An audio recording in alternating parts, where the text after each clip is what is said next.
तर नमस्कार मंडळी, स्वागत आहे तुमचं माझ्या मिनी ब्लॉगमध्ये. आईच्या गोड हसऱ्या चेहऱ्यापासून माझी सकाळची सुरुवात झालेली होती. इडलीवाली आली होती, सो तिच्याकडून मेंदवडे घेतले, कारण मला मेंदवडे खूप जास्त आवडतात.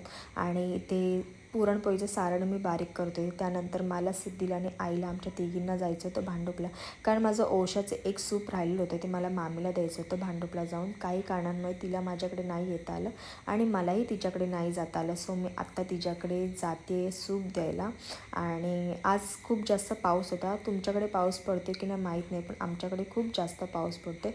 ट्रेनसुद्धा आलेली होती, पूर्ण रिकामी असल्यामुळे मला, सिद्धीला आणि आईला, आमच्या तिघींनाही मस्तपैकी बसायला भेटलं.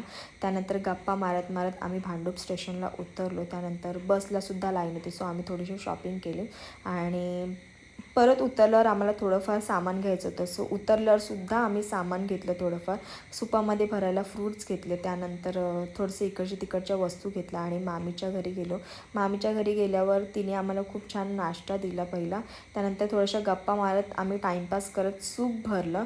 आणि सूप हे सिद्धीने भरलेलं होतं, खूप सुंदर असं सूप भरलं तिने. त्यावर हळदी कुंकू वाहिलं आणि मामीला सूप दिलं मी. मामीने माझी ओटी भरली, त्यामध्ये ही साडी दिली मला. खूप सुंदर अशी साडी होती, पूर्ण सॉफ्ट होती. आणि थोडंसं टाईमपास करत, आज सिद्धीचा वाढदिवस होता, सो तिचा वाढदिवस आम्ही सेलिब्रेट केला. पूर्वाने आणि श्रुतीने केक आणलेला होता.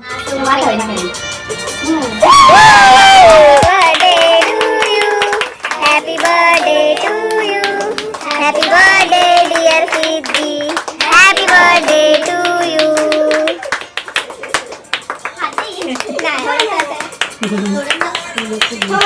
खाई तशी गोड खात होती. गप्प तर आजचा दिवस असा गेला आणि आम्ही निघालेलो घरी जायला. तर हा व्लॉग मी इथेच एंड करते. भेटूयात नेक्स्ट व्लॉगमध्ये. तोपर्यंत बाय बाय.